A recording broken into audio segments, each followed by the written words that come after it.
Bonjour à toutes et à tous, bienvenue, c'est Sciences Publiques, votre rendez-vous quotidien de débat, chroniques et reportages. Et voici le sommaire de ce 16 juillet. Les critiques pleuvent sur François Bayrou depuis son moment de vérité. Hier, le Rassemblement national, la France insoumise et même le Parti socialiste menacent de faire tomber son gouvernement. Pourra-t-il échapper à la censure? Que peut-il négocier sans renoncer aux 44 milliards d'économies annoncées? Qui prendra le risque politique de priver la France de budget? On en débat dans une minute. Et puis dans la seconde partie de notre émission, gros plan sur ce que l'on appelle la diplomatie des otages. En Iran et en Algérie, des Français sont détenus parfois depuis des années et utilisés comme moyen de pression par les pouvoirs en place, comme à Téhéran, où Cécile Collère et Jacques Paris risquent désormais la peine de mort.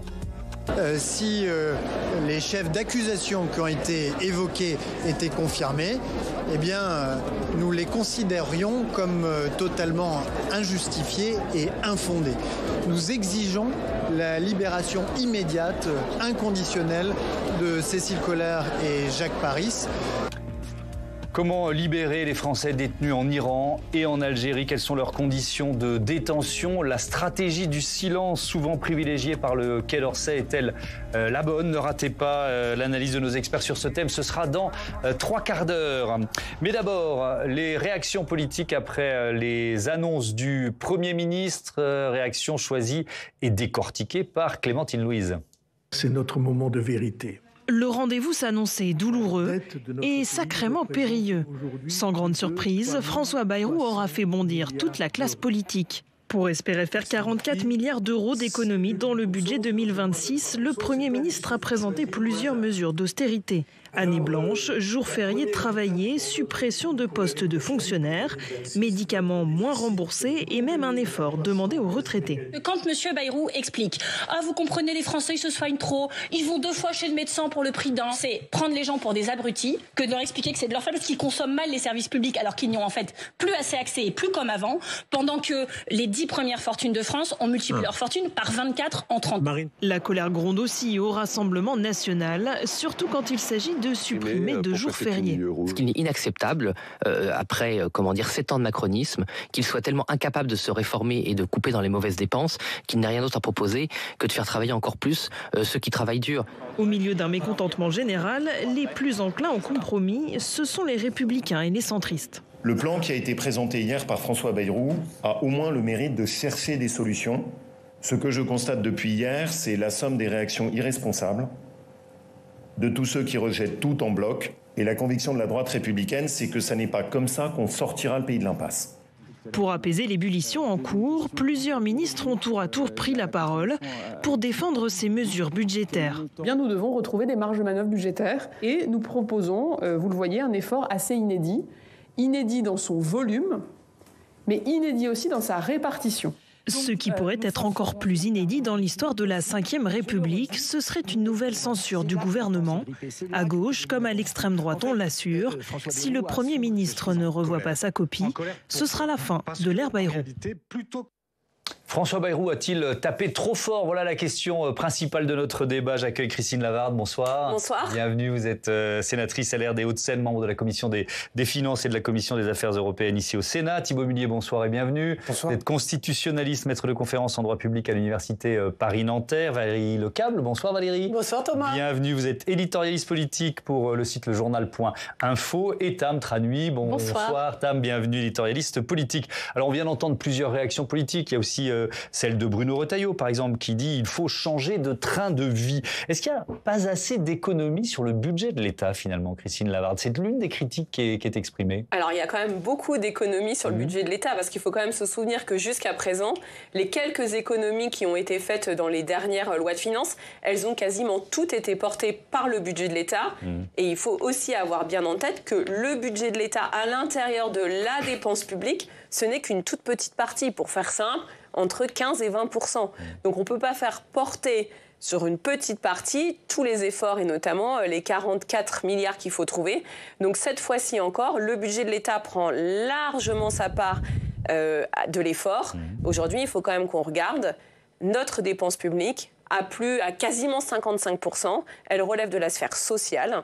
Donc on commence à faire des efforts sur la sphère sociale, mais il va falloir aller beaucoup plus loin puisque c'est là qu'on a les véritables marges de manœuvre. Parce que quand on dit on fait des efforts sur l'État, en fait il faut se dire que ce sont des politiques publiques qu'on arrête. Oui, effectivement, avec cette question des efforts sur la sphère sociale et des effets, de l'impact de ces efforts, notamment sur les Français les plus en difficulté, ça fait partie des critiques exprimées. On pourra ici en débattre. Thibaut Mullier, est-ce que c'est un plan ambitieux? C'est le sentiment que François Bayrou a voulu donner hier. Est-ce que c'est du bricolage? Comment vous l'analysez, vous? Du bricolage, je ne me prononcerai pas sur le terme. Je note qu'il y a... Il y a d'un point de vue institutionnel quelque chose de très intéressant. C'est un moment de vérité avec des constats quand même qui sont assez anciens pour une équipe gouvernementale ou un socle commun qui vient se présenter comme voilà, on vous dit enfin la vérité, mais avec 8 ans d'exercice du pouvoir derrière. Donc ça, c'est assez... Non, mais c'est assez intéressant. Le socle commun n'a pas 8 ans d'exercice. Non, je sais, mais bon... N'oublions pas les LR à la fin du socle commun. Vous avez raison. Mais LR aussi change d'avis. Là, on peut discuter sur la non-indexation, enfin le gel finalement, alors que l'an dernier, c'était quelque chose d'assez différent. Et il y avait aussi des choses... Est-ce que vous dites que c'est ambitieux quand même? Parce que le constat, alors on peut peut-être le trouver... exagérément dramatisé par le Premier ministre. Ça faisait partie de la stratégie, mais quand même, il y a un constat, il y a un endettement français qu'on peut pas nier, il y a des efforts à faire que personne ne peut nier. Donc, est-ce que c'est à la hauteur, finalement, de l'enjeu pour vous? À la hauteur de l'enjeu, je sais pas, parce que j'ai une question. Alors ça ferait peut-être très Édouard Philippe parce que je l'ai lu il y a quelques heures, mais il y a beaucoup de mesures qui ne sont pas structurelles. Par exemple, le gel, enfin l'année dite blanche, c'est finalement quelque chose qui est un one shot. Alors est-ce que ça va être quelque chose qui va être pérennisé dans le temps, un peu comme le gel du crédit des fonctionnaires? Bon, il y a une forme d'ambition, mais il y a des choses qui sont quand même qui ne sont pas des nouveautés. Par exemple, le gel, encore une fois, du barème de l'impôt, sauf erreur, c'est quelque chose qui a eu lieu en 2012, en 2013. Mais sur les volumes, oui, ça paraît ambitieux. Mais en même temps, c'est une question de cadrage. Et en comptabilité, il y a aussi des effets de comment on présente les choses. Par exemple, les 43 et quelques milliards annoncés, c'est pas par rapport à l'année 2025, mais c'est par rapport à si on ne fait rien. Si on ne fait rien en 2026. C'est tout à fait intéressant. Il y a quand même 20 ou 25 milliards, je me rappelle plus, 23 milliards, qui montrent quand même qu'il y a des besoins. Mais c'est une façon de présenter les choses. C'est un peu comme les retraites des fonctionnaires. Elles sont comptabilisées, enfin présentées dans la dépense publique, à la fois dans les dépenses en matière de retraite et aussi dans chacun des postes ministériels. Est-ce qu'on peut dire, Valérie Lecable, qu'au moins le Premier ministre se débarrasse, ou s'est débarrassé hier, des accusations d'immobilisme qui lui collaient aux chaussures? Ah bah ça, je trouve que oui, on peut tout à fait le dire, parce que qu'on l'aime ou qu'on l'aime pas, ce projet de budget a une espèce de cohérence. Enfin, on voit qu'ils ont travaillé avec une méthode qui a été d'abord, dès le mois de mars, ils ont commencé à faire de la pédagogie auprès de l'opinion publique, avec le grand Raoult à Ségur dans la même configuration qu'aujourd'hui, en donnant les chiffres et l'état de la France, où est-ce qu'ils en étaient. Ensuite, ils ont passé le temps jusqu'à maintenant pour lancer des ballons d'essai, pour voir ceci, cela. Il y a pas mal de choses qui ont été retenues d'ailleurs, à part les jours fériés, à peu près la plupart des sujets, on en avait déjà entendu parler. On ne savait pas s'ils allaient les garder, pas les garder, mais on en avait déjà entendu parler. Ça veut dire que c'était des propositions, pardon de vous interrompre, qui venaient de différents bords politiques ou de partenaires sociaux? En fait, apparemment, il s'est quand même entouré d'une garde rapprochée de conseillers en qui il avait extrêmement confiance, d'Éric Lombard et d'Amélie de Montchalin, qui ont énormément travaillé là-dessus et qui, au cours de rencontres, par exemple, je sais qu'un soir, Amélie de Montchalin dînait au siècle et qu'elle a parlé à sa voisine de cette année blanche qu'on ne connaissait pas encore. Voilà. Et tout d'un coup, cette histoire a commencé à sortir. Alors ça a été retenu. La TVA sociale n'a pas été retenue, par exemple. Donc cette espèce de test de voir qu'est-ce qui avait passé.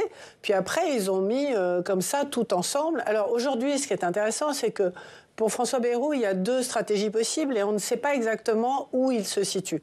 Ce qu'on sait, c'est qu'il a voulu taper fort et que quitte à prendre le risque de sauter sur une motion de censure, eh bien c'est comme Mendes, ça va être de façon chevaleresque et pour de bonnes raisons, parce qu'effectivement 44 milliards d'euros, c'est un gros paquet. C'est pas des mesurettes. La gauche dit 25 suffisait, mais 25, ça n'aurait pas été suffisant peut-être. Et l'autre possibilité, c'est que ce soit une posture de négociation. Alors, ça, on va en parler plus tard. C'est là où tout va changer. Est-ce que finalement, c'est une phase de négociation qui est en train de s'ouvrir? C'est ça la grande question qu'on se pose aujourd'hui. Ça avait été soutenu massivement, alors que là... Oui, mais là, il y a un climat politique effectivement qui est compliqué. Alors, il y a énormément de mesures. Celle qui est évidemment sans doute la plus spectaculaire, mais peut-être c'est celle aussi qui va disparaître assez vite, qui sait, on verra bien, c'est la suppression des 2 jours fériés. Ce matin, la ministre chargée des comptes publics, Amélie de Montchalin, a relativisé l'effort demandé aux Français. Le temps de travail en France, vous savez, c'est 1607 heures par an. Et quand on regarde dans l'ensemble de notre pays, le temps de travail par habitant, nous travaillons en France 100 heures de moins par habitant qu'en Allemagne. Et donc, on voit bien qu'on a un enjeu, si on veut rétablir notre écart de PIB et de PIB par habitant par rapport à nos voisins, qui est un enjeu de travailler plus nombreux. C'est l'enjeu du taux d'emploi des jeunes et des seniors, mais c'est aussi l'enjeu de travailler davantage. Si on fait un petit calcul entre nous, 2 jours sur 365, ça revient à peu près à 0,5% d'activité en plus. Bon, il y a pas mal de choses à dire sur ces chiffres, mais vous vouliez prendre la parole, Tam, donc je vous la confie. Oui, déjà, il y a effectivement un sujet sur la façon dont Amélie de Montchalin a fait son calcul, et c'est plus que discutable. Il y a un autre sujet, c'est quand même le sujet du symbole, avec les jours fériés, mais il y en a un autre, enfin, c'est le fait que, quand même, c'était une proposition qu'avait faite le Sénat, la suppression d'un jour férié, que ça avait été retoqué par Michel Barnier, parce qu'on sait quand même que c'est un risque politique extrêmement fort. Donc, est-ce que ces jours fériés, c'est pas avant tout une forme de provocation pour vous? Alors, votre avis et peut-être un retour sur les statistiques que donne la ministre. Le problème, c'est que pour vendre ça aux Français, on divise par le nombre d'habitants. Sauf qu'en fait, le sujet n'est pas ça. Il faudrait déjà calculer le nombre d'heures travaillées par rapport aux actifs, c'est-à-dire ceux qui travaillent. Et si on fait ça, on se rend compte qu'aujourd'hui, les Français qui travaillent comme la moyenne des pays de l'OCDE. Donc le sujet n'est pas de mettre au travail ceux qui sont déjà en emploi. Si on travaille aussi peu, c'est parce qu'il y en a trop d'inactifs, qu'on a un âge de départ à la retraite qui est trop précoce, qu'on a un âge d'entrée dans la vie active qui est quand même assez tardif par rapport à d'autres pays de l'Union européenne, et qu'on a un nombre de personnes aussi qui sont sans emploi. Alors pour au chômage, pour des raisons aussi particulières importantes. Donc en fait, le donc sujet c'est pas la suppression de jours fériés qui réglera la question. Je reprends la question de Tam, pardon de vous interrompre. Est-ce que c'est une provocation pour vous? Je pense que c'est pour mettre le sujet sur la table et ça permet de parler, de discuter de la question du volume de travail. Et aujourd'hui, il y a 2 pans dans ce que nous a présenté le Premier ministre hier. Stop la dette et oui la production. Eh ben, si c'est vraiment oui la production, à ce moment-là, c'est pas de faire travailler 2 jours fériés gratuitement en plus, c'est de vraiment inciter les gens à aller au travail et à continuer de travailler, à entrer dans la vie active. C'est réforme de l'assurance chômage? C'est réforme de l'assurance chômage, c'est poursuite du travailler plus tard, parce qu'il y aura aussi des incidences sur l'équilibre de notre système de retraite. C'est favoriser aussi la conciliation vie familiale, vie professionnelle, parce qu'il faut aussi qu'on se pose ces questions-là. Pourquoi est-ce qu'on a un taux d'emploi chez les femmes qui pourrait être amélioré? Et ça ouvre tout un tas d'autres sujets sur lesquels il est intéressant de discuter. Mais en tant que tel, là, les 2 jours fériés, c'est une mauvaise réponse à un vrai problème. Est-ce que c'est une provocation? Je vous pose la même question, Valérie Lecable. Ou le point de départ d'une négociation, pour reprendre la démonstration que vous faisiez tout à l'heure. Ce qui est intéressant par rapport à ce que je viens de vous dire, c'est que c'est la seule mesure dont on n'avait pas trop entendu parler. Effectivement, depuis Michel Barnier, ce n'était pas revenu. Ça a été une surprise. Alors, il y a des gens qui se disent, oui, mais comme Emmanuel Macron a rajouté 3,5 milliards pour la défense, il fallait bien trouver quelque chose en plus. Donc, ils ont sorti ça de leur chapeau au dernier moment. Peut-être, on n'en sait trop rien.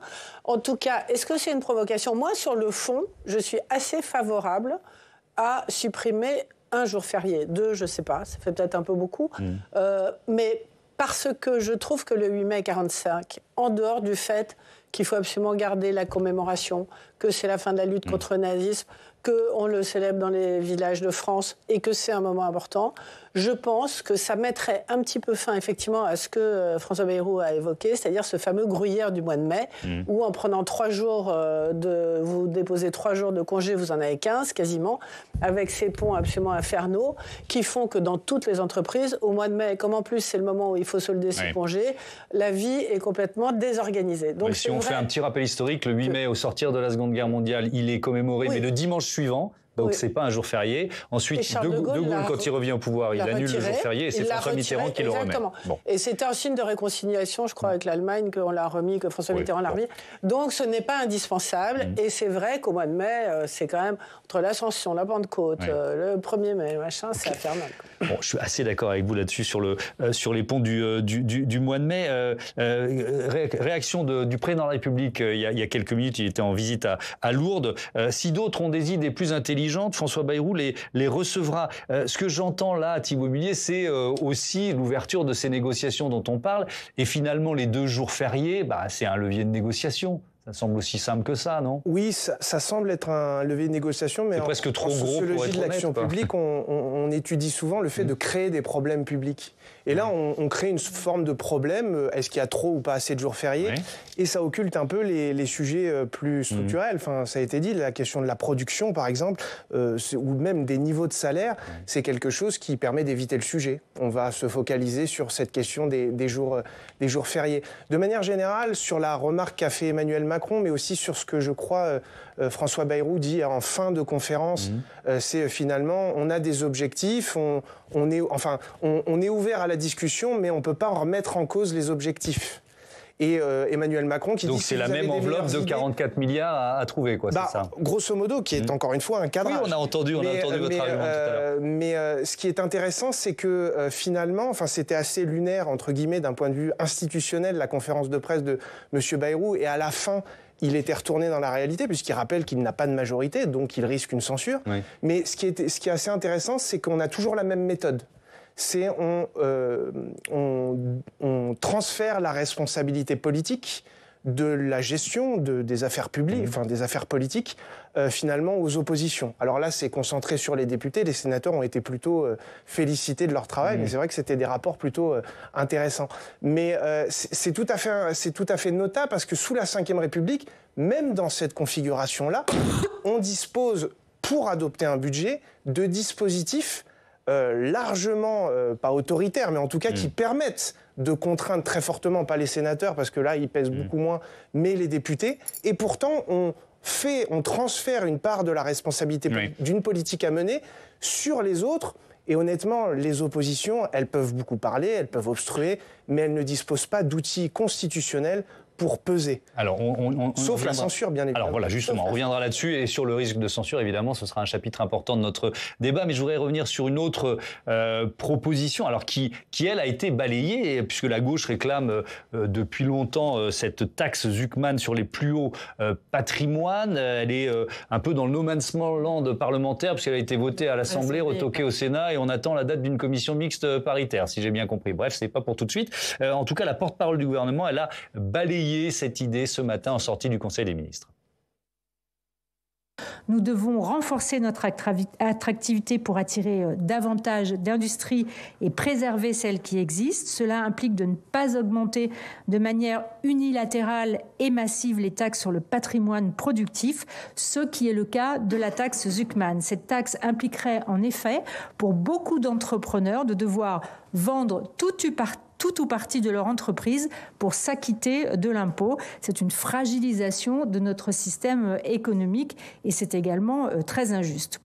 Bon, vous me disiez, Christine Lavarre, il va même y avoir une seconde lecture. Ah oui, on est dans un texte porté par un groupe d'opposition. Effectivement, le Sénat l'a rejeté pour les arguments que vient de rappeler Sophie Primas, à savoir mais est-ce que ça fragiliserait tant que ça notre économie, une taxe parce que là, en fait, porte sur quoi, on vient inclure un patrimoine qui n'est plus haut patrimoine. Oui, mais c'est un patrimoine qui n'est pas liquide. Donc, c'est-à-dire que pour payer un niveau d'impôt qui pourrait être quand même substantiel, si les biens ne sont pas liquides, on peut les vendre et donc on en arriverait parfois à des incohérences c'est-à-dire que les mêmes qui nous appellent pour des raisons de souveraineté à faire attention que les entreprises restent françaises pourraient être amenées à devoir les vendre à des Américains, à des Chinois, à des Indiens, à des gens qui ont du capital. Pour payer cette taxe, il faudrait qu'ils vendent une partie de leurs entreprises, c'est ce que je comprends, c'est ça ? Ça peut être ça, c'est-à-dire qu'aujourd'hui, il y a des gens qui effectivement ont un patrimoine très important, mais qui est matérialisé dans des outils de production, c'est-à-dire qu'ils n'ont pas sur leur compte en banque le patrimoine qu'on leur impose. Et François Bayrou, là, propose quand même 2 impôts, justement, un peu la poursuite de ce qui existe déjà, la contribution sur les hauts revenus,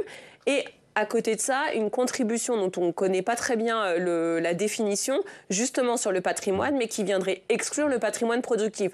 Donc, est-ce à dire qu'on va avoir un retour de l'ISF, ancienne formule ? Je ne sais pas, parce qu'on a quand même toujours l'IFI. Valérie Lucas, votre avis, parce qu'il y a là un symbole qui semble important, parce que les premières réactions, peut-être qu'elles sont exagéré ou injustifié, c'est que François Bayrou demande plus d'efforts aux Français qui travaillent et plus d'efforts peut-être aux catégories les plus... ou à fragiliser encore plus les catégories les plus fragiles. Non, mais c'est tout à fait exact. Ce qu'il fait, c'est qu'il demande un effort à tout le monde, donc il y a une forme de cohérence. Mais quand on demande un effort à tout le monde, les calculs ont été faits. Les plus modestes, la contribution des plus modestes en pourcentage de ce qu'ils possèdent ou de leurs revenus est plus important que celui qui ont davantage de revenus ou de... Et simplement, ce sujet, il est absolument crucial. Je vais vous dire pourquoi il est crucial. Parce que c'est en fonction de ce que va contenir ces 4,4 milliards qui sont prévus au nom de l'équité fiscale, pas l'efficacité, l'équité fiscale, que va dépendre ou non le sort du gouvernement de François Bayrou. C'est-à-dire le choix du Parti socialiste de censurer ou pas, c'est ça ? C'est-à-dire que si le Parti socialiste n'obtient pas dans cette enveloppe de 4,4 milliards quelque chose de symbolique, et de plus puissant vis-à-vis des Français les plus riches. Et de clair vis-à-vis des hauts revenus ou de ce qu'ils appellent le patrimoine inactif, c'est-à-dire le patrimoine qui n'est pas investi dans une entreprise, parce qu'il y a des tas d'autres choses dans un patrimoine que ce qui est dans une entreprise, et on peut tout à fait le détailler, je veux dire qu'il s'agisse de propriété, de tas de choses qui sont inactives, qui ne sont pas incluses. S'ils n'obtiennent pas ça, c'est pas qu'ils voudront voter la censure, c'est qu'ils seront obligés de le faire. Parce que ce qu'il faut que le gouvernement Bayrou comprenne, c'est que s'il n'y a aucune victoire politique pour la gauche à l'automne, ils vont voter la censure. Pourquoi ? Parce qu'il y a les élections municipales juste après et qu'ils ne voudront certainement pas donner le sentiment d'avoir participé à un budget qui, certes, est courageux, mais qui est injuste sur des tas de points de détail dont on pourrait parler, mais ce n'est pas là le sujet. Donc, ils attendent là une réelle compensation, si vous voulez. Et d'ailleurs, moi, je suis assez optimiste, parce que la façon dont François Bayrou l'a présenté, et il a dit que ça serait des mesures de justice fiscale. Et maintenant qu'on commence à le connaître un petit peu... Il est resté volontairement un peu flou, c'est ce que je comprends. Pour moi, c'est exprès. C'est-à-dire que c'est pour laisser le dialogue et la possibilité de s'ajuster en fonction... Il faudra juste qu'on fasse attention à ce qu'on fait sur la fiscalité de l'immobilier. Parce qu'aujourd'hui, on le voit bien, on a quand même un marché de l'immobilier extrêmement tendu. Il y a tout un tas d'articles là, en ce moment, qui montrent que sur le marché de la location, on n'a plus du tout assez de biens, qu'il y a une demande qui excède largement l'offre. Si on continue à imposer très fortement cet actif qui est l'actif le plus taxé, c'est l'actif avec beaucoup plus taxé que les actions, que les placements boursiers. Il va quand même falloir qu'on fasse attention à ne pas déstabiliser encore plus ce marché. C'est la raison pour laquelle nous, chaque année, on dépose des amendements pour changer la définition de l'IFI, impôt sur la fortune immobilière, pour vraiment en faire impôt sur la fortune. Mais vous êtes d'accord que les 4,4 milliards, c'est ce qui manque par rapport à l'ISF. Bon, en tout cas, je suis assez d'accord, ce sera l'un des leviers de négociation, et peut-être... Il va falloir une victoire symbolique, pour la gauche, au minimum. Il faudra une victoire symbolique, effectivement, pour le Parti socialiste. À combien de milliards elle sera ? Pardon, je reprends la main. Je reprends la main. Pardon, Christine Lavarde. Pour vous citer un autre propos du président de la République, c'était en Conseil des ministres ce matin. Voilà ce que dit Emmanuel Macron. Le budget présenté par François Bayrou a la vertu du courage, de l'audace et la lucidité de regarder les objectifs d'investissement auxquels la nation doit faire face. Ce qu'on peut dire, Tam, c'est que le Premier ministre n'y est pas allé de main morte avec cette proposition de budget. Non. Travailler plus pour gagner moins, pour dépenser moins et aussi pour financer l'effort de défense. C'est austère, ça ne fait pas plaisir. C'est la ligne directrice du plan présenté hier par François Bayrou, avec à la clé un certain nombre de propositions plus urticantes les unes que les autres pour les oppositions. On en a déjà parlé pour certaines, de l'année blanche à la nouvelle RGPP qui prévoit le non-remplacement d'un fonctionnaire parti à la retraite sur 3, en passant par donc la fameuse suppression des 2 jours fériés. Oui, François Bayrou n'y est pas allé de main morte, tant et si bien qu'on peut se demander si ce n'est pas le début d'une partie de poker menteur où le Premier ministre bluffe un peu, ou plus simplement un marchandage où on commence par, et c'est logique, son offre la plus basse et puis ensuite on négocie. C'est classique, mais c'est ni très fin ni très subtil. Et d'ailleurs, c'est... D'une certaine façon, on peut dire que c'est ouvertement annoncé. Oui, tout le gouvernement depuis ce matin est passé, et même depuis hier soir, en mode service après-vente. C'est ce qu'on comprend quand on écoute le premier cercle budgétaire. Amélie de Montchalin, l'une des gardiennes du temple de Bercy, la ministre des Comptes publics. Ce matin, elle a tout d'abord cherché à nous montrer le verre à moitié plein. Non, ce budget n'est pas un texte d'austérité, mais c'est, je la cite, un projet de liberté et de souveraineté. Vous avez l'impression qu'on nous fait passer des vessies pour des lanternes ou des moulins à vent pour des géants. Oui, il y a un peu de Don Quichotte dans l'argumentation d'Amélie de Montchalin qui appelle à donner du temps au temps. Elle qui, ce matin, a bien assumé que l'on est seulement dans la phase de la présentation et après viendra le temps du compromis. Alors c'est vrai que les discussions parlementaires sont d'autant plus pour plus tard qu'elles ne peuvent pas avoir lieu maintenant. François Bayrou a choisi le lendemain de la fin de session pour parler, à un moment où il est donc intouchable, il est perché, François Bayrou. Et oui, le Parlement ne siège plus, même s'il bosse encore, puisqu'Amélie de Montchalin a d'ailleurs passé une bonne partie de l'après-midi face aux parlementaires, et c'est pas terminé d'ailleurs. Et donc la trêve estivale va passer par là. Et de quoi va-t-elle accoucher, cette trêve Les esprits se seront-ils calmés ou se seront-ils échauffés? Est-ce qu'en jouant son va-tout, François Bayrou risque le harakiri? Car je prends un autre bouchon qu'il a quand même poussé très loin aussi, celui des collectivités. Le Premier ministre leur demande 5,3 milliards d'euros d'efforts, là où le Sénat proposait 2 milliards d'économies dans les pistes qu'il avait remises la semaine dernière au Premier ministre. Le Sénat, à qui François Bayrou a tressé des louanges hier à plusieurs reprises en saluant les contributions de Gérard Larcher, celles des rapporteurs généraux, des finances, du budget de la Sécu, dont les travaux en commission d'enquête, les vôtres, par exemple, Christine Lavarde, serviront de base à certaines économies. Eh bien, le Sénat n'a pas été ravi de voir sa copie ainsi durcie.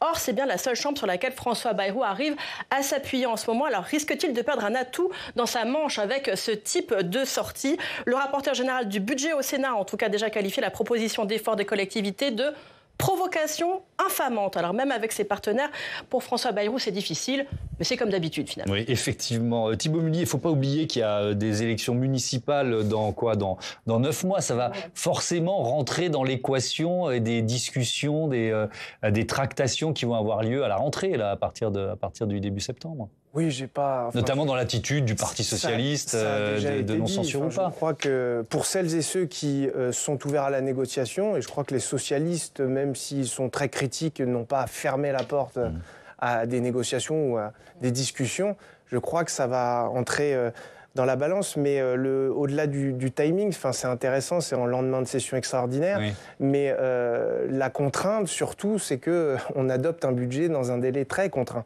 Et de fait, moins contraint que celui de Michel Barnier à l'époque, quand même. Oui, mais on est quand même sur 70 jours délai constitutionnel. Oui. Ce qui fait que, quand même, le temps est assez compressé. Est-ce qu'il y aura une session extraordinaire au mois de septembre? Je ne crois pas que ce soit la volonté. Oui, mais en faire une plus longue pour permettre plus de débats. Ça paraît quand même... Donc ça va être débattu quand d'ailleurs. Tiens, si on fait un peu de calendrier, c'est quoi les... Là, c'est une sorte de pré-projet de loi de finances, parce que il doit être encore... Il y a d'autres étapes, puis il y a un passage en Conseil des ministres avec un avis du Haut Conseil, mais c'est le premier jour ouvré d'octobre. Le début de la session ordinaire coïncide normalement, sauf s'il y a un précédent comme l'an dernier, normalement, il est lié à... Ils le feront le premier jour ouvré d'octobre. Mais les délais vont quand même être assez contraints sur beaucoup de thématiques. Oui, mais enfin, je suis assez d'accord là avec Christine Lavarde, ça fait des semaines. C'est moins pire que d'habitude, mais encore une fois, ça choque pas. Enfin, on peut avoir deux interprétations. Soit on évite la censure et il est perché, il évite toute censure en le présentant dans ce timing. Soit à l'inverse, eh bien, on le présente tôt, très tôt. C'est assez notable. D'habitude, c'est les commissions, mais là, il y a une publicisation quand même du pré-projet loi de finances. Deux interprétations sont possibles. il n'en demeure pas moins qu'il n'y a pas de délibération pendant ce temps-là. Il y a des contrôles en commission, enfin il y a des auditions en commission, il y a un contrôle information, il y a une collecte, il y a des réflexions, mais il n'y a pas de délibération démocratique. Et donc, encore une fois, enfin, on va utiliser... Vous avez présenté ça au moment où on ne peut plus en débattre. Oui, ça c'est sûr que là aujourd'hui, il n'y a pas de débat à l'Assemblée ou au Sénat sur ce projet de budget. On va utiliser des ressorts constitutionnels, enfin je vous le donne en mille, au moment de l'automne budgétaire pour, encore une fois, dire c'est ça ou le chaos. Et c'est le jeu. Mais encore une fois, ils n'ont pas de majorité. Qui n'a pas de majorité. Voilà, effectivement, Valérie. Franchement, le gouvernement Bayrou a été nommé le 23 décembre, si je ne me trompe pas de mémoire. Et ils ont négocié ça au téléphone pendant Noël, le jour de l'an. Et ils se sont mis d'accord en passant des coups de fil très rapidement. C'est pas obligé d'avoir... On peut adopter des choses très rapidement. Le Covid l'a montré. Mais le problème, c'est que c'est pas les règles constitutionnelles qui m'inquiètent, c'est la légitimité de tout ça. Oui, mais là, le budget est un acte politique. Sincèrement, moi, le budget est un acte politique par excellence. Sincèrement. Pas tous en même temps. Non, mais le problème, pardon, je finis juste sur ça, mais le cadrage médiatique qui n'est pas choqué de la légitimité démocratique, à un moment ou un autre, ça peut poser des difficultés. Moi, je pense que, si vous voulez... Pardon. Peut-être Valérie Lecap d'abord et ensuite je reviens vers vous. Ouais. Donc en fait, je pense que soit il y a une volonté politique de François Bayrou de faire adopter ce budget 2026 et ils vont trouver des solutions. Laurent Wauquiez a déjà donné des contre-propositions. Les contre-propositions de la gauche, on les connaît, elles sont sur la table. La seule chose, c'est que la gauche dit... c'était pas 44 milliards, c'était 25 milliards, le bon chiffre, parce qu'il y a 100 milliards à trouver en 5 ans. Donc pourquoi est-ce qu'on accélère? Pourquoi est-ce qu'on met ce coup de bambou directement? Avec un petit risque économique de casser la croissance qui est déjà un peu c'est dangereux, on peut casser la croissance. Et ça donne une marge de manœuvre à François Bayrou s'il veut reculer sur certaines mesures pour le faire, parce qu'en fait, il n'est pas obligé d'aller au 44, il peut aller moins loin, comme il a du temps. Elle a récupéré 1,6 milliard, Amélie de Montchalin, apparemment, auprès de la Commission européenne, là, aujourd'hui, sur la contribution européenne. Enfin bon, peu importe. Mais donc, soit il a une volonté politique d'y arriver, soit il veut se mettre sur le mur, sortir et dire « je vous avais proposé de sauver la France, vous n'avez pas voulu m'entendre » et se présenter en 2027. Alors, il nous reste pas mal de thèmes. On va parler notamment des efforts demandés aux retraités. Dans un instant, ce sera un chapitre complet de ce débat. Mais vous lui prendre la parole et donc je vous la donne. Oui, je voulais juste dire qu'avoir un processus démocratique normal et parlementaire normal, ce sera aussi de la responsabilité des députés à l'Assemblée nationale, de députés de tous bords. L'année dernière, ils n'ont pas pu voter la première partie parce que la première partie ne ressemblait strictement à rien, puisque le bloc central n'avait pas été assez présent. Et je leur jette pas la pierre, parce que quand on a des milliers d'amendements déposés avec c'est pas de l'obstruction, le droit d'amendement existe, il est constitutionnel. Mais qu'à la fin, on a un texte qui ne représente rien et on préfère voter contre. Et donc, effectivement, le budget dans son intégralité, c'est fait au Sénat. Mais si les députés savent être raisonnables des deux côtés de l'hémicycle, on peut avoir un processus comme on l'a eu jusqu'à l'année dernière, où l'Assemblée vote son budget qui est ensuite transmis au Sénat. Alors, sauf qu'il y a déjà des pressions, notamment au sein de la gauche, sur le Parti socialiste venant de qui? Évidemment, de la France insoumise. Écoutons le député Éric Coquerel, qui est également président de la Commission des finances de l'Assemblée, qui s'adresse directement au Parti socialiste. Aujourd'hui, dans l'État, on ne voit pas très bien ce qui est à trouver comme compromis avec le gouvernement, ce qui est à rentrer en discussion avec le gouvernement. Manifestement, ils veulent des discussions. J'espère que les socialistes n'y iront pas. Et c'est pour cette raison que nous disons que... en tout état de cause, il faudra censurer au plus vite ce budget et nous attendons évidemment les socialistes au rendez-vous là-dessus. Thibaut Mullier, le Parti socialiste joue quoi? Son image, son histoire de parti de gouvernement? C'est entre responsabilité d'un côté ou de devoir assumer un budget trop dur pour une partie des Français. C'est pas si simple comme choix d'ailleurs. C'est pas si simple, mais dites-moi si je me trompe, mais l'an dernier, finalement, notamment quand Michel Barnier est censuré et quand le nouveau gouvernement est là, il y a plutôt dans celles et ceux qui votent pour le PS, une volonté d'avoir un budget, de donner un budget à la France, enfin, selon la formule dédiée. Ils sont dans un rôle pivot, c'est pas étonnant qu'une partie au moins de son électorat, à voir si ça se confirme, mais une partie de son électorat, en fait, soit plus ouvert au compromis, et donc le Parti socialiste doit jouer un peu sur deux jambes contradictoires. C'est d'une part, j'ai une partie au moins de mon électorat qui veut que je paraisse raisonnable, parce que c'est le terme qui est utilisé souvent, et un autre qui est dans une opposition plus frontale, peut-être plus proche de LFI et des Verts, mais qui permettent aussi de dire non, on s'oppose frontalement à Emmanuel Macron et à François Bayrou, mais il peut utiliser aussi pour un groupe numériquement assez faible, seul en tout cas, il peut quand même être important pour jouer le pivot et éviter la censure. C'est pas inintéressant du point de vue de la tactique politique.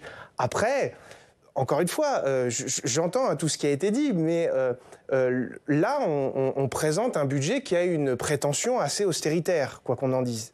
Et en tout cas, qui est assez moins-disante, notamment pour un certain nombre de classes sociales. Et je pense au gel, certains ne payaient pas l'impôt sur le revenu et vont le payer. Et le risque de présenter ça si tôt, c'est que ça infuse dans l'opinion et que malgré des discussions ou des cadrages médiatiques qui se feront, ce soit mal compris ou en tout cas mal appréhendé, ou qu'on veuille quelque chose de table rase. Et ça, il y a les municipales d'accord, mais si c'est pas accepté, il y aura une censure. Et là, avec certains syndicats, la CGT pour ne pas le nommer, qui appellent déjà à la mobilisation à la rentrée. Comme promis, on vous parle des mesures, des efforts demandés aux retraités tout de suite avec Quentin Calmet. Bonsoir Quentin, bienvenue à vous. Bonsoir Thomas. Alors, on va détailler. Il y a les retraités concernés par quoi? 2 mesures principalement. Exactement. Il y a 2 mesures. Les retraités qui vont être impactés par l'année blanche et par la suppression de l'abattement fiscal de 10% dont ils bénéficient lors du calcul de leur impôt sur le revenu. Commençons par l'année blanche. Il s'agit du gel des prestations sociales, des budgets des ministères ou encore donc du niveau des pensions de retraite. Au lieu de suivre le niveau de l'inflation, les pensions de retraite vont rester au niveau de cette année. Et d'ailleurs, par le passé, cette mesure, elle a déjà été prise épisodiquement. Oui, en 2014, sous François Hollande, les pensions avaient été gelées, sauf pour les très petites pensions ne dépassant pas 1 200 €. Les retraités avaient alors reçu un versement exceptionnel de 40 €. En 2019, sous Édouard Philippe, elles avaient été revalorisées moins vite que l'inflation. Cette mesure est acceptable cette année, selon le Premier ministre, car l'inflation est faible. En France, seulement 1%. La hausse des prix est donc contenue. Le gel pourrait donc moins être dur à vivre pour les retraités, selon François Bayrou. Et puis alors donc, il y a cette autre mesure, la suppression de la fin de l'abattement de 10% sur les pensions. Voilà, cette mesure est en vigueur depuis 1978. Elle permet aux retraités de réduire leur revenu imposable et donc le niveau de leur impôt, sur le modèle d'ailleurs de la déduction forfaitaire des actifs avec les frais professionnels. Cette mesure pèse chaque année 5 milliards d'euros dans le budget. Elle ne va pas disparaître complètement. Écoutez le ministre de l'économie faire des précisions hier aux 20h de France 2. On va transformer la déduction de 10% des revenus en une déduction de 2 000 € pour tout le monde. Alors ça, c'est un montant que vous nous donnez ce soir. Le Premier ministre ne l'avait pas dit. Le Premier ministre a omis de le dire dans son discours, donc je le dis ce soir. La déduction, ce sera plus 10%, ce sera 2 000 €. Donc pour tous les retraités qui sont au début de l'échelle des impôts et qui ont donc une déduction modeste, cette déduction va être de 2 000 €. Et donc leur fiscalité va baisser.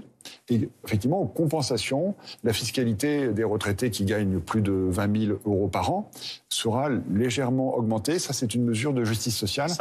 Voilà, le ministre qui n'a pas pu préciser hier le nombre de retraités concernés exactement.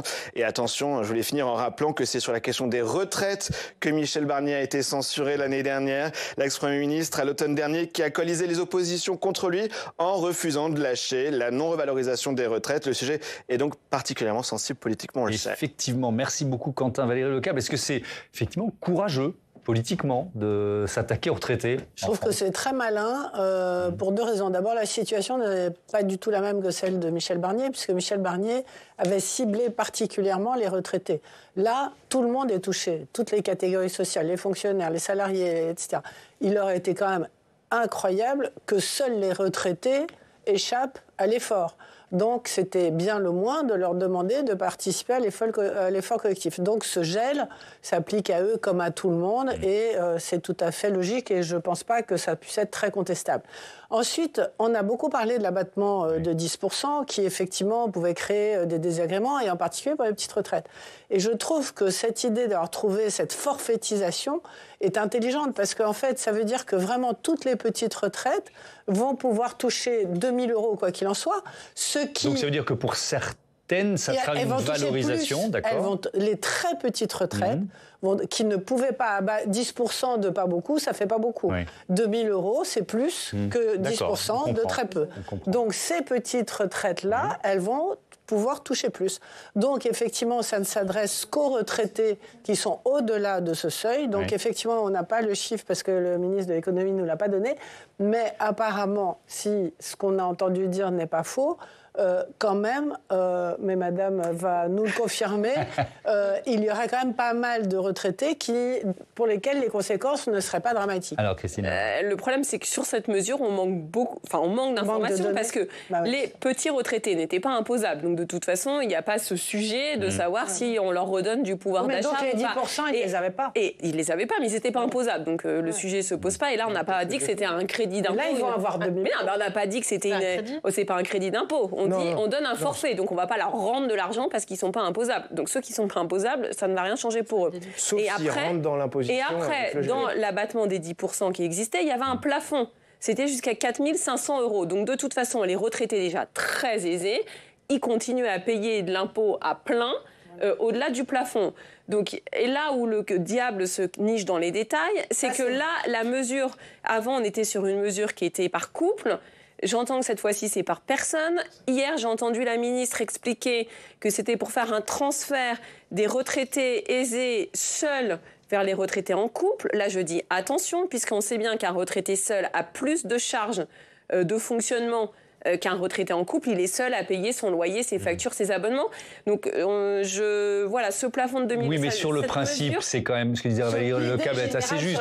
On ne va pas exonérer les retraités de l'effort collectif. C'est pas ce que vous êtes en train de dire. À titre personnel, j'ai absolument aucune difficulté, puisque l'année dernière, j'avais déposé un amendement que j'ai défendu dans l'hémicycle, justement pour revenir sur cet abattement de 10% et venir abaisser le plafond de 4 500 à 2 500 pour que justement les retraités moyens, c'est-à-dire ceux qui payent de l'impôt mais sans avoir un niveau de retraite très élevé, ne soient pas touchés par l'évolution du dispositif et qu'on appelle juste à une contribution les retraités les plus aisés, partant du constat qu'aujourd'hui, on a un taux de remplacement des retraités actuels qui est très important. Pour 1 € cotisé, leur euro de pension est beaucoup plus important que ce qui sera demain et encore plus après-demain. Mais là, ce qu'ils ont fait, ça ressemble un petit peu à votre proposition. C'est le même état d'esprit. Attendons d'en savoir plus. J'ai bien compris. Tam, vous voulez intervenir. Oui, parce que depuis le début, Madame Lavarde, vous avez quand même un certain nombre de choses à dire et de critiques vis-à-vis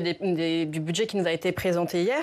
Et c'est vrai qu'on se fait quand même la réflexion de savoir quel partenaire est LR dans tout ça. Parce que bon, sur l'année blanche, on avait vu tous les débats qu'il y a eu en interne. C'est le Sénat qui a quand même proposé l'année blanche. On a vu de Otmane Nasrou à Agnès Evren dire ça ne permet pas des réformes structurelles. Là, aujourd'hui, on a la voix de Laurent Wauquiez qui dit quelque chose, celle de Bruno Retailleau aussi. Alors on ne sait pas très bien comment vous situez. Et encore à nouveau avec ce que vous nous dites. Alors nous, on sera responsables. Donc c'est-à-dire que sur cette question de l'année blanche, effectivement, c'est la réponse la plus simple, mais qui fait du conjoncturel et absolument pas du structurel. Nous, on plaide pour des réformes structurelles. Si je reprends un sujet que je connais bien, qui est celui des agences de l'État, aujourd'hui, quand le Premier ministre a dit « je vais faire 5 milliards d'économies », il ne va pas faire 5 milliards d'économies sur du structurel. Il va faire 5 milliards de subventions en moins. Et peut-être que dans ces 5 milliards... On va parler de fusion et de suppression. Oui, mais en fait, pour avoir 540 millions de travaillé sur le sujet, globalement, il y a 500 millions d'économies de structure. Il n'y a pas 5 milliards à trouver. Non, il n'y a pas 5 milliards à trouver. Il a dit qu'il allait supprimer des agences et en fusionner. Oui, mais supprimer des agences, si on les supprime, soit on supprime la politique publique qui va avec, et donc là, on fait des économies de subventions et un peu de fonctionnement. Mais madame, je vous ai entendu... On recentralise, et ça, il y a des économies structurelles à faire. Je les ai estimées à 500 millions, mais elles ne vont pas se faire au 1er janvier 2026. Je vous ai entendu à une émission l'autre jour, effectivement, discuter de ça, et je me suis posé la question, toutes ces administrations centrales qui sont... Il s'avère que j'ai été directrice d'administration centrale, donc j'ai vu comment ça fonctionnait, qui sont absolument pléthoriques, dans lesquelles il y a des gens qui sont extrêmement qualifiés, extrêmement bons, sincèrement, comme une vraie connaissance des choses, on ne comprend pas pourquoi ils sont obligés de demander à des agences un boulot qu'ils pourraient faire eux-mêmes, en fait, en vérité. Ah, mais alors... les agences extérieures, vous voulez dire ? Des agences de participation, des agences d'État, opérateurs de l'État, d'autres agences d'État, d'accord. Au sein de l'administration centrale. C'est plus clair. Un dernier mot, ce sera la conclusion. Voilà, c'est justement ce qu'on écrit dans le rapport, c'est-à-dire qu'il faut bien dissocier les missions qu'on a confiées aux agences. Par exemple, prenons le cas d'une agence du ministère de la Justice qui s'occupe de vendre aux enchères. une administration centrale, c'est impossible dans sa comptabilité d'aller vendre aux enchères. Ça a une raison. Les administrations centrales font des appels d'offres toute la journée. Mais justement, mais regardez dans le rapport, c'est ce qu'on a préconisé, c'est de recentraliser les appels d'offres, les études, tout ça au niveau de l'administration centrale et de ne plus laisser qu'aux agences des missions de terrain très spécifiques, mobilisation des acteurs. Mais c'est ce qu'on a écrit. Ils vont peut-être les trouver, les 5 milliards. Les 5 milliards, c'est des subventions. Regardez les budgets de ces agences. Arrêtez de relancer, c'est la fin du débat. Merci beaucoup, merci à tous d'y avoir participé. C'était passionnant. Je vous dis à très bientôt sur Public Sénat.